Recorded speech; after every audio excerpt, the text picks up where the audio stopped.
कधीकधी आयुष्य आपल्याला एवढं थकवतं की समस्या मोठी आहे की आपणच थकलो आहोत हे समजेनासं होतं.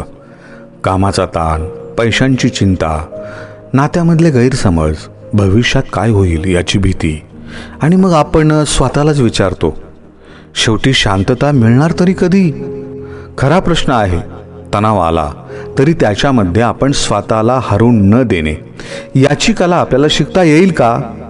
आणि याचं एक अतिशय सुंदर उत्तर गौतम बुद्धांच्या शिकवणीत सापडतं. बुद्धांच्या काळातील एक प्रसिद्ध कथा आहे.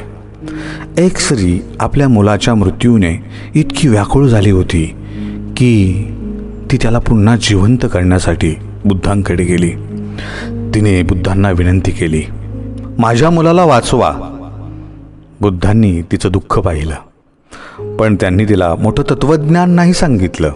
ते फक्त म्हणाले, तू मला एका घरातून मोहरीचे काही दाणे आणून दे, पण ते घर असं असलं पाहिजे जिथे आजपर्यंत कोणाचाही मृत्यू झालेला नाही.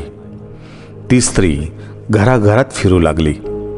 एका घराने मोहरी दिली, पण तिथे कोणीतरी मरण पावलेलं होतं. दुसऱ्या घरात गेली, तिथेही मृत्यूची कहाणी होती. तिसऱ्या घरात गेली, तिथेही दुःख होतं. हळूहळू तिला जाणवलं, दुःख फक्त माझ्या घरात नाही, दुःख प्रत्येकाच्या घरात आहे. आणि तिथेच तिच्या दुःखाकडे पाहण्याचा दृष्टिकोन बदलला.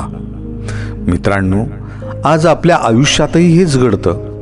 आपल्याला वाटतं, माझ्याच आयुष्यात एवढ्या अडचणी का? पण थोडं थांबा, तुमच्या शेजारच्या घरातही कोणीतरी चिंता घेऊन झोपलेला आहे. तुमच्या ऑफिसमध्ये हसत काम करणाऱ्या माणसाच्या मनात सुद्धा न सांगितलेली वेदना आहे.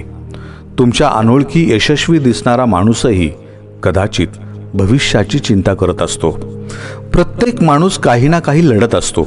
फरक एवढाच, कोणी ती लढाई चेहऱ्यावर दाखवतो आणि कोणी हसत हसत लढत राहतो. म्हणून तुमच्या आयुष्यात समस्या आहेत म्हणून तुम्ही कमजोर नाही, तुम्ही माणूस आहात. आता प्रश्न आहे, तणाव कमी कसा करायचा? पहिली गोष्ट, जे आपल्या हातात नाही त्याच्यावर सतत विचार करणं थांबवलं पाहिजे. भूतकाळ बदलता येत नाही, उद्या अजून आलेला नाही. आपल्या हातात आहे फक्त आजचा क्षण. आज जे करता येईल ते करूया, बाकीचं हळूहळू घडू द्या. दुसरी गोष्ट, प्रत्येक गोष्ट आपल्या मनाप्रमाणे घडलीच पाहिजे हा हट्ट आपल्याला सोडावा लागेल. कारण अनेकदा घटना आपल्याला त्रास देत नाहीत, त्या घटनांबद्दल आपण मनात तयार केलेली अपेक्षा आपल्याला त्रास देत असते. तिसरी गोष्ट, स्वतःशी कठोर होऊ नका. एक दिवस खराब गेला म्हणून आपलं आयुष्य खराब झालेलं नसतं. एक अपयश आलं म्हणून आपण अपयशी ठरत नाही. एक माणूस आपल्यापासून दूर गेला म्हणून आपली किंमत कमी होत नाही. आणि हो, आज आपण थकले असाल म्हणून आपण हारलो नाही. म्हणून आज रात्री थोडा वेळ स्वतःसाठी काढूया. मोबाईल बाजूला ठेवूया, डोळे बंद करूया, एक खोल श्वास घेऊया आणि स्वतःला एकच वाक्य सांगू, जे झालं ते मी स्वीकारतो.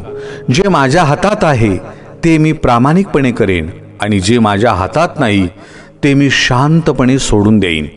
कारण तणावमुक्त जीवन म्हणजे समस्या नसलेलं जीवन नाही, तर तणावमुक्त जीवन म्हणजे समस्या असतानाही मनाला आधार देण्याची कला. वादळ थांबण्याची वाट पाहत बसण्यापेक्षा वादळात सुद्धा स्वतःला स्थिर ठेवता आलं पाहिजे. कारण आयुष्य तुमच्या विरोधात नाही, कदाचित ते तुम्हाला आणखी मजबूत बनवत असेल. म्हणून उद्याची चिंता आज कशाला करायची?